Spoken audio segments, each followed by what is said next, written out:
위해서 십자가에 못 박혀 죽으셨고요. 그 다음에 무덤에 묻히셨고 3일 만에 다시 살아나신 날입니다. 우리가 부활이라는 것은 반드시 죽음을 전제로 합니다. 죽음이 없는 부활은 있을 수가 없는 거죠. 죽었기 때문에 바로 부활이 있는 거죠.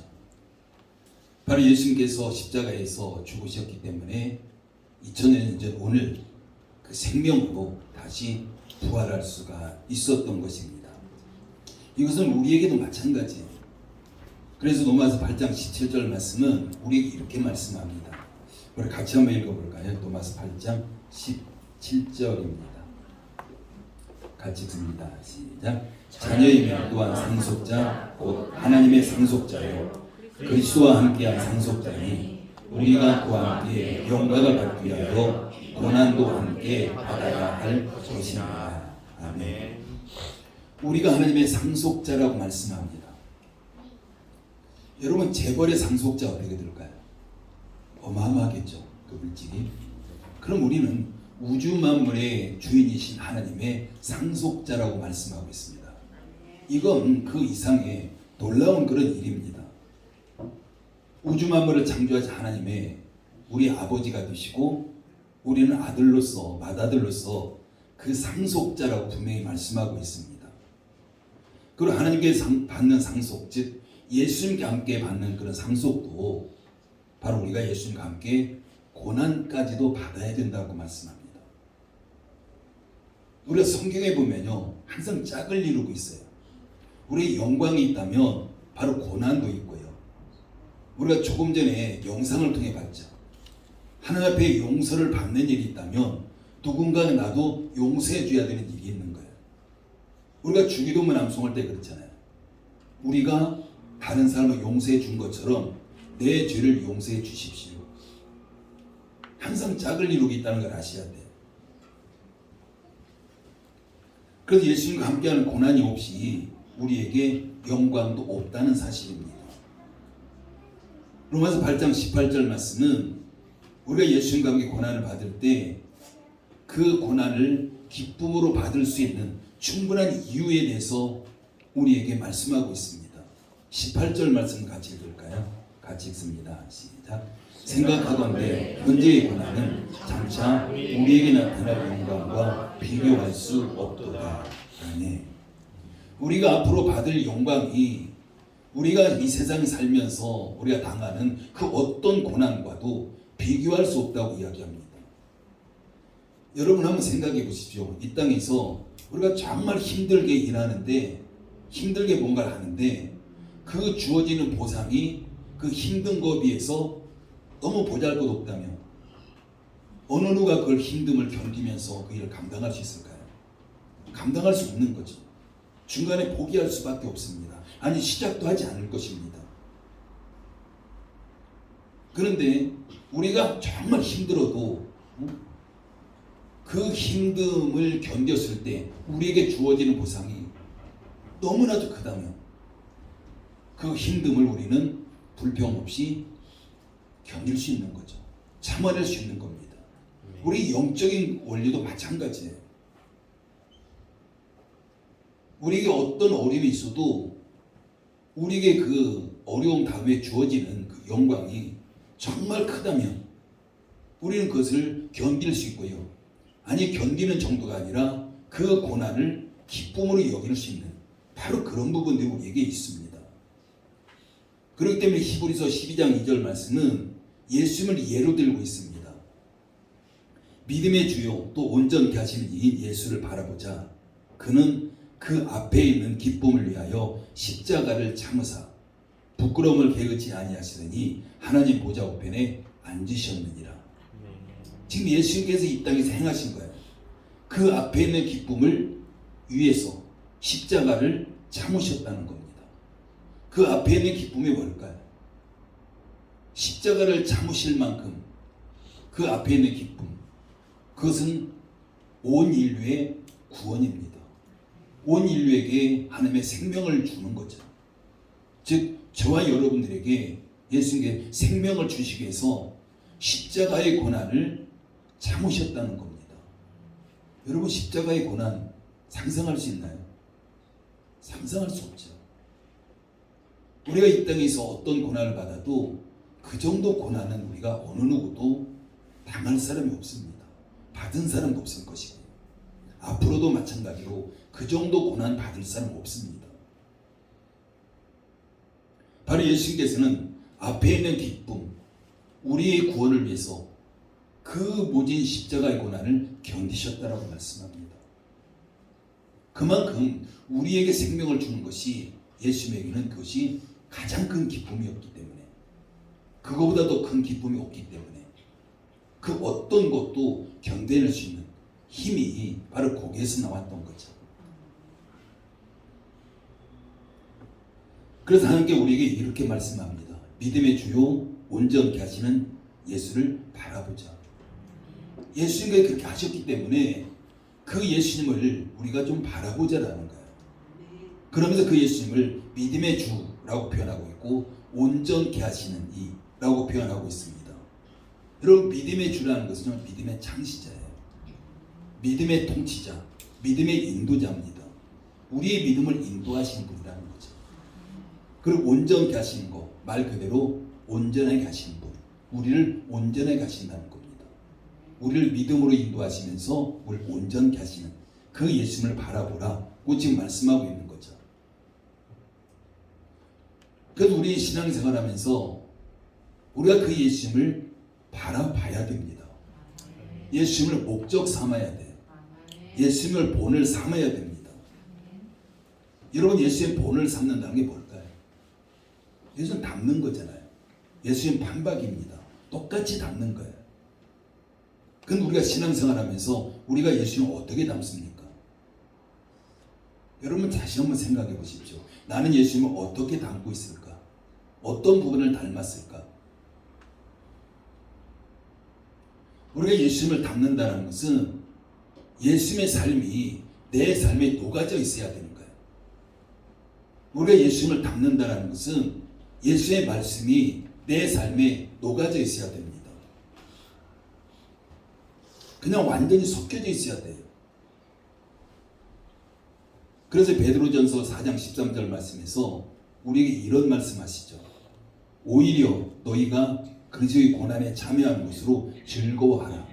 이는 그의 영광을 나타나실 때에 너희로 즐거워하고 기뻐하게 하려 함이라. 우리가 그리스도의 고난에 참여하는 것을 기뻐하라는 겁니다. 그 이유가요, 예수님의 영광을 나타나실 때에 우리가 기뻐할 수 있도록. 그럼 이걸 다른 말로 표현하면요, 우리가 그리스도의 고난에 기뻐하지 아니하고 억지로 참여하게 된다면 이 상황은 달라지는 거예요. 마지못해 참여하는 건 달라지는 겁니다. 기뻐할 수 없는 거죠. 그러면 예수님이 우리에게 영광을 나타나실 때에 우리가 기뻐할 수 없다는 겁니다. 기뻐할 수 없다는 거죠. 우리가 그 영광을 누릴 수 없다는 거예요. 정말 예수님의 고난에 우리가 자발적으로 우리가 동참하고 오히려 그것을 즐거워하고 이런 삶을 살아갈 때 예수님께서 영광을 우리에게 나타나실 때 우리는 그 영광을 그대로 우리가 취하고 누리게 될 것임을 말씀하고 있습니다.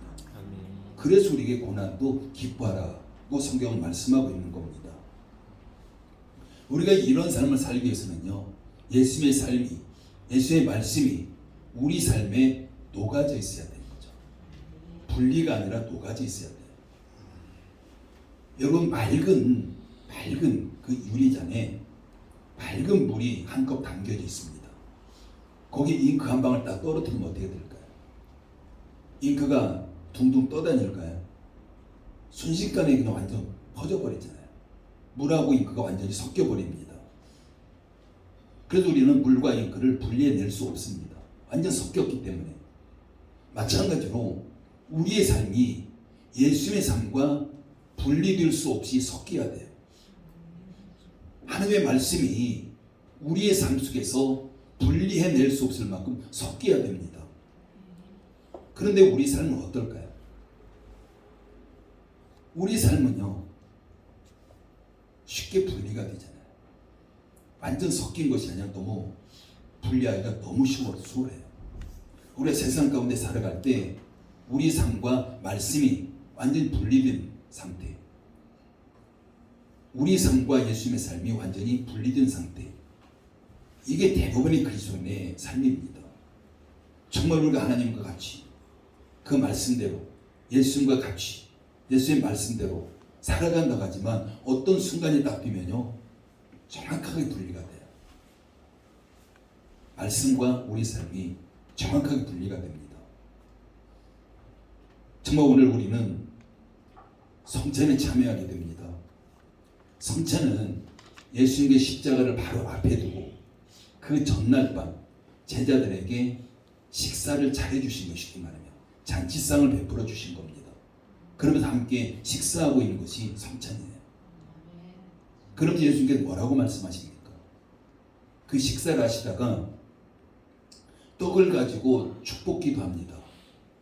그러면서 이것은 내 살이다 라고 하면 제자들에게 나눠져요. 그리고 포도주를 잔에 따라 가지고 또한 그것을 축복기도 합니다. 그러면서 그 잔을 이것이 내 피다 라고 하면서 제자들에게 나눠줍니다. 예수님께 나눠주신 거 살과 피, 떡과 포도주 상징이죠. 상징적으로 예수님께서 그렇게 말씀하신 겁니다. 그러면 예수님께서 나눠주신 떡과 잔, 이게 예수님의 살과 피를 상징하는 겁니다. 그럼 이게 어떤 의미일까요? 이건 예수님과 우리의 삶이 하나됨을 이야기하는 거예요. 삶 자체가 하나됨에 이 땅에서 살아가는 우리가 시간마다의 그 삶이 예수님의 삶과 하나됨을 의미하고 있습니다. 그럼에도 불구하고 우리의 삶은 그 예수를 믿는다고 하고 있습니다. 그리고 우리가 성찬에 여러 번 참여하죠. 셀 수 없이 많이 참여했습니다. 그럼에도 불구하고 우리의 삶은 예수님과 하나 된 삶이 아니라 하나 된 것 같은데 어떤 문제 앞에서 결정적인 순간 앞에서 정확하게 분리가 돼요. 조금도 섞이지 않아요. 완전하게 분리가 됩니다. 이건 하나님께 우리에게 원하시는 우리의 신앙생활의 삶이 아닌 겁니다. 우리가 성찬제라는 것, 우리가 예수 믿는 것, 이건 단지 이론이 아니죠. 지식이 아닙니다. 실제입니다. 우리 삶에서 정확하게 삶으로 나타나야 되는 거죠. 우리가 지난 한 주 동안에 우리가 고난주간 보냈습니다.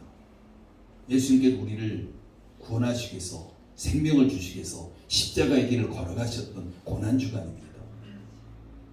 예수님께서 채찍에 맞으시고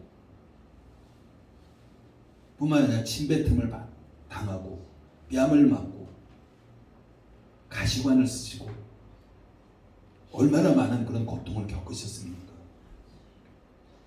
우리가 지난 주간 고난주간이라는 것은요 예수님의 고난을 기념하는 거예요.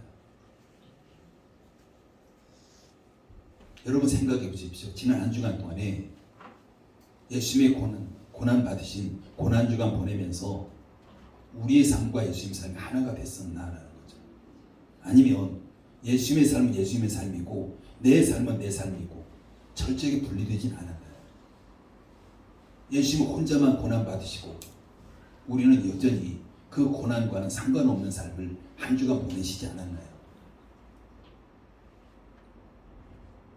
우리가 이처럼 철저하게 분리된 삶을 살아요. 예수님의 고난 받으셨으면 정말 우리가 예수님과 하나 된 삶이라면 우리 또한 그 고난에 동참하는 우리가 그런 삶이 필요한 거죠.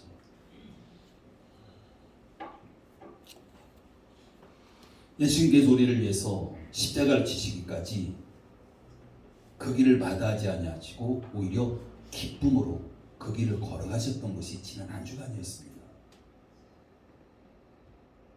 그리고 나는 새벽에 나와서 우리가 기도하는 거 힘들기 때문에 예수님께 혼자 고난 받으십시오.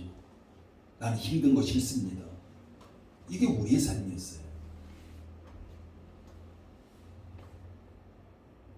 우리가 지난 금요일 예수님 십자가에 돌아가신 날에 6시간이나 십자가에 매달려 있는, 그러면서 엘리 엘리 라마 사박다니, 나의 하나님 어찌하여 나를 버리셨나이까 절규했던 그 순간이 금요일이었습니다.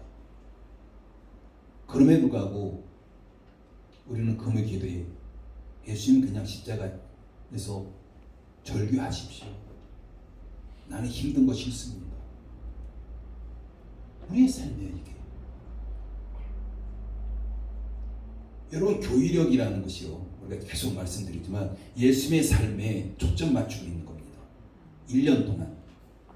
그럼 우리 1년의 삶이 좀 예수님의 삶에 초점 맞추고 좀 살아가 봤으면 좋겠어요. 우리가 그것조차도 안 한다면 우리의 삶이 하나님께 원하시는 거룩한 삶으로 바뀐다는 것은 결코 쉽지 않습니다. 우리가 반드시 기억해야 될 말씀은요, 로마서 8장 17절 말씀입니다. 다시 한번 읽어볼까요? 17절입니다. 시작. 자녀이면 또한 상속자, 곧 하나님의 상속자요, 그리스도와 함께한 상속자니 우리가 그와 함께 영광을 받기 위하여 고난도 함께 받아야 할 것입니다. 아멘. 영광을 받기 위해서 고난도 받아야 된다는 겁니다. 오늘은 예수님께서 부활하신 날입니다. 예수님의 부활은 사망 권세에서 승리하신 거죠. 이 승리를 저와 여러분들에게 주신 거예요. 부활의 승리. 그럼 당연히 우리는 예수님께서 우리에게 주신 부활의 승리, 우리가 누려야 되는 거죠. 누릴 수 있는 자격이 있습니다. 누릴 수 있습니다. 그런데 조건이 있는 거예요. 그냥 예수님께 주셨기 때문에 그냥 아무나 다 누릴 수 있는 것이 결코 아니라는 사실이죠. 예수님의 부활의 영광, 부활의 승리, 이것은 반드시 고난까지도 감당할 때, 예수님과 함께할 때 그 영광을 우리가 취할 수 있다는 거죠. 여러분, 지옥과 천국이 있잖아요. 우리는 누구나 다 지옥이 힘들기 때문에 그걸 누구나 다 싫어합니다. 원하지 않아요. 천국을 원하죠.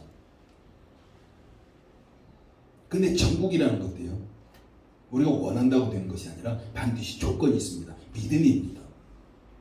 믿음이 있어야 되는 거예요. 믿음으로 한 천국에 갈 수가 있습니다. 믿음의 삶을 산다는 것은 말씀의 삶을 사는 겁니다. 예수님을 닮은 삶을 사는 거죠. 예수님께서 걸어가셨던 십자가의 길을 걸어갈 때에 우리는 그 믿음을 통해서 천국을 소유할 수 있는 바로 그런 것이 우리가 알 수가 있습니다. 그런데 우리는 신앙생활하면서 선택적으로 우리가 신앙생활해요. 우리가 취사 선택합니다. 우리가 취사 선택한다고 해서 그 선택이 우리 것이 되지 않아요. 여러분, 지옥과 천국이 있을 때 우리는 천국을 내가 선택한다고 해서 천국이 내가 삶을 살 수 없습니다. 예수님의 고난이 있고 예수님의 부활이 있습니다. 우리가 예수님의 고난과 부활 가운데서도 고난은 힘들기 때문에 버리고 예수님의 부활만, 그 영광만, 승리만 내가 그걸 선택한다고 해서 그게 나에게 주어지지 않는다는 거죠.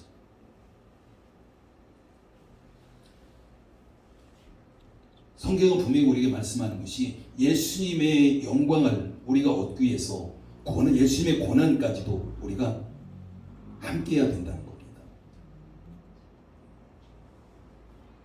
그래서 예수님께서 어떤 말씀하시냐면요, 누구든지 나를 따라오려거든 자기를 부인하고 자기 십자가를 지고 나를 따를 것이니라. 자기 십자가를 지고 예수님을 따를 것이니라, 이렇게 말씀해요. 예수님을 따라가기 위해서는 나만의 고유의 십자가가 있습니다. 누구나 다 다르겠죠.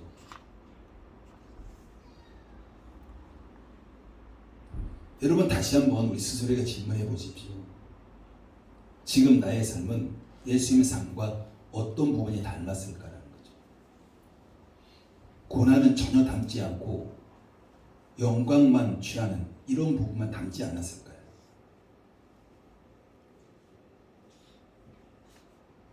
우리가 선택적으로 예수님을 닮는 것, 이건 닮았다고 할 수 없습니다. 우리 것이 될 수 없어요. 임금방울 물에 순식간에 퍼지듯이 우리 삶에서 예수님의 삶이, 예수님의 말씀이 녹아져 있어야 됩니다. 분리할 수가 없어야 되는 거예요. 어떤 결정적인 순간 앞에서, 어떤 문제 앞에서, 세상 앞에서, 세상의 어떤 고난 앞에서 분리가 안 되는 삶, 이게 바로 그리스도인의 삶이어야 되는 거죠. 우리가 이런 삶을 살아갈 때 예수님의 부활을 통해서 우리에게 이루신 그 승리가, 그 축복이 저와 여러분 것이 된다는 겁니다. 그 우리는 그것이 분리되기 때문에 그 엄청난 그 승리를 주셨음에도 불구하고 그 영광을 주셨음에도 불구하고 우리가 누리지 못하는 이런 부분들은 없는가, 우리 자신을 살펴보면서 정말 우리가 예수님께서 부활하신 그 승리 영광을 우리가 누리기 위해서 예수님께서 걸어가셨던 십자가의 길까지도 우리가 함께 예수님과 함께 할 때 그 놀라운 승리가 있게 될 줄 믿습니다. 기도합니다. 아버지 하나님 은혜를 감사를 드립니다. 예수님께 부활하신 부활의 영광이, 그 승리가 우리에게 주어져 있습니다. 우리 앞에 있습니다.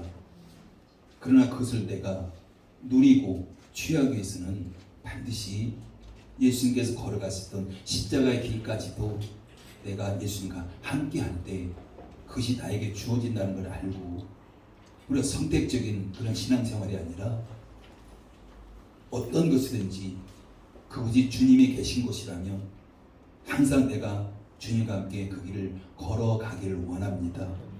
우리를 선하게 인도하여 주시옵소서. 예수님의 이름으로 기도드립니다. 아멘.